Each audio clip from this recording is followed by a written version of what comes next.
Сәлем қыздар, қалдарыңыз қалай? Бүгін біз бір видеода екі түрлі рецепт үйренетін боламыз. Келіңіздер, бірінші менің каналыма тіркеліп, лайк басып, комментарий жазып отырыңыздар. Видеода көргендеріңіздей блиннидан торт жасайтын боламыз. Бірінші мискамызға 2 жұмыртқа салып, қантымызды салып, жақсылап венчикпен араластырып алатын боламыз. Тортымыздың дайындалуына миксер керек емес, мінекей венчикпен жақсылап тұрып араластырып аламыз. Көргендеріңіздей.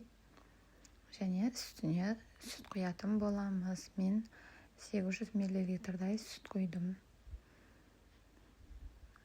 Енді үстіміз бөлме температурасында болған жақсырақ.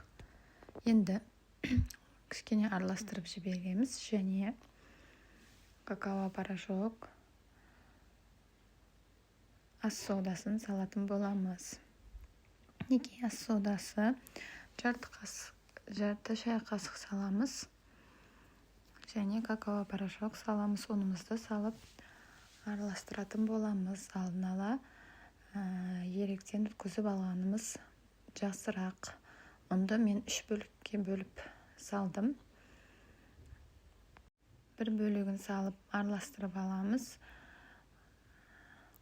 Қамырымыз 5 комочков түйірсіз болу керек. Мінекей екіншісін салдым. Екінші бөлігін және үшінші бөлігін салдым. Массамыз қатты қоюда, қатты сұйықта болмауы керек. Мінекей видеода көретін боласыздар. Енді үшінші бөлігін салдым. Және жақсылап тұрып араластырамыз венчиктің көмегімен. Миксерді қолдансаңыздар болады, бірақ мен венчикпен маған ыңғайлы. Мінекей 3 бөлікке бөліп салдық. Жақсылап тұрып араластырамыз.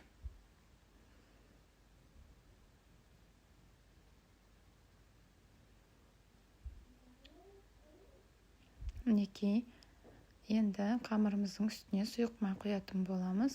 Описаниеда мен грамын жазып қалдыратын боламын.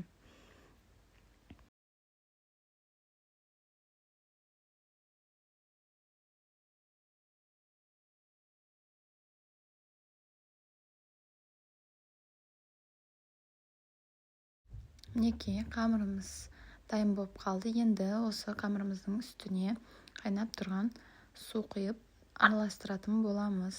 Мінекей қайнаған суымызды құямыз және араластырамыз. Соңында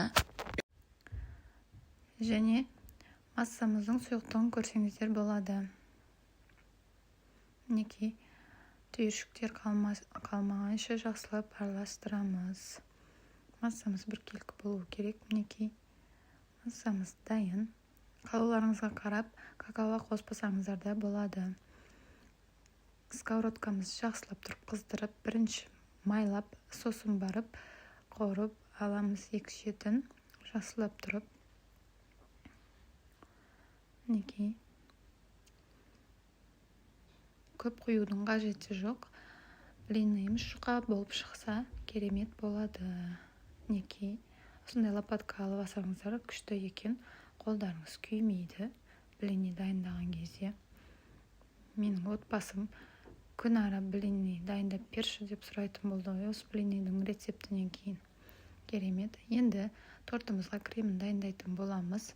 Креміне мен 33% сливки қолдандым және творожный сыр қолдандым.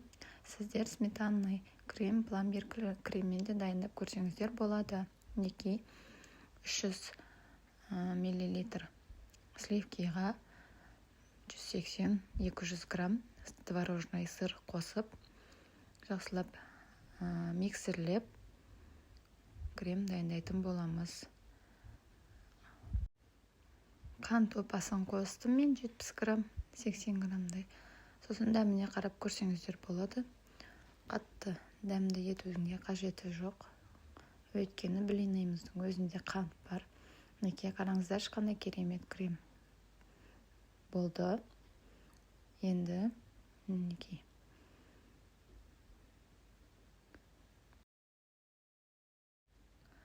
Енді барлық блиниларымызды пісіріп болғаннан кейін блиниларымыз біраз тұру керек. Және тортымызды енді жинаймыз. Мен блиниларды бір күн алдын пісіріп алдым, және қайнымның туған күні еді. Ертесіне кремін дайындап тортты жинадым. Мінекей блиниларымыз керемет болып шыққан. Қараңыздаршы, прям ажурный болып тұр ғой. Керемет болып. Енді арасына мен банан салатын болдым. Ол да қайнымның заказы болатын. Жеңге блинный торт жасаңызшы, банан салып ішіне деді. Жарайды дедім да. Осылай кіріспей кетіп, дайындап, туған күніне әдемі өткізіп алдық. Мінекей, енді барлық ингредиенттеріміз дайын, заттарымыз, блинымыз дайын, бананымыз дайын. Арасына клубника, малина салсаңыздар да болады. Енді бисквиттің формасына мен блинныйдан тортымызды жинайтын боламын. Осы видеодағыдай жинап дайындап шықсаңыздар болады.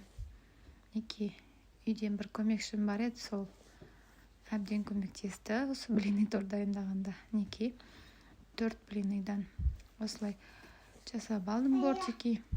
Бортик дайындап аламын ішіне, астына бір блинный қойып шықтым. Осылай енді бір жарым қасықтан крем салып, астына жайып шығатын боламыз.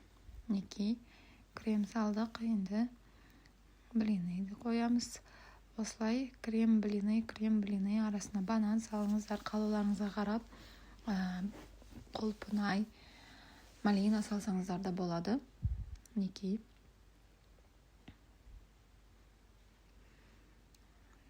Енді дәмі керемет болып шығады екен тортымыздың.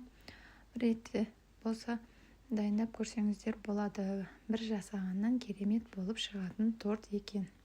Мінекей, бананды мен осылай аз мөлшерде салдым.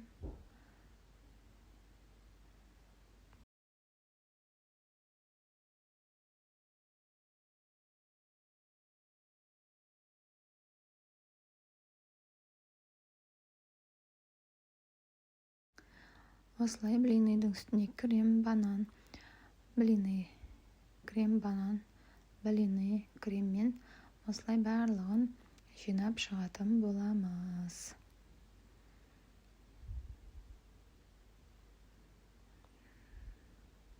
Маған осы крем чизбен дайындаған ұнады, өте дәмді болады екен. Мінекей, жинап болып қалдық. Осылай тортымызды дайындап болғаннан соң 3-4 сағат бөлме температурасында тоңазытқышқа салып қойсаңыздар, дәмі енді керемет болады. Мінекей, дайын болды. Тортымыз жинап дайындап болдық. Тортымызды жинап болып қалдық. Енді соңғысына крем жағамыз, және үстіне блиннымызды қоятын боламыз. Бортиктарымыздағы блиннайды жинап аламыз. Осылай сөйтіп формамыздан шығарып алатын боламыз. Мінекей, тортымыз дайын болып қалды. Үстіне қалауларыңызға қарап әртүрлі әсем безектерді қойсаңыздар болады. Мен мандарин мен шоколад қойдым, және қант ұпасымен безендірдім. Енді кескендегі түрін көретін боламыз. Өте жеңіл кесіледі, жұмсақ, әдемі болып шыққан. Прям тойымды болды ғой. Бір кусоктың өзіне өзіңіз тойып қалады екенсіз. Мен неге тортымыз дайын. Каналыма тіркеліп, лайк басып, комментарий жазып, мені қолдап отырыңыздар.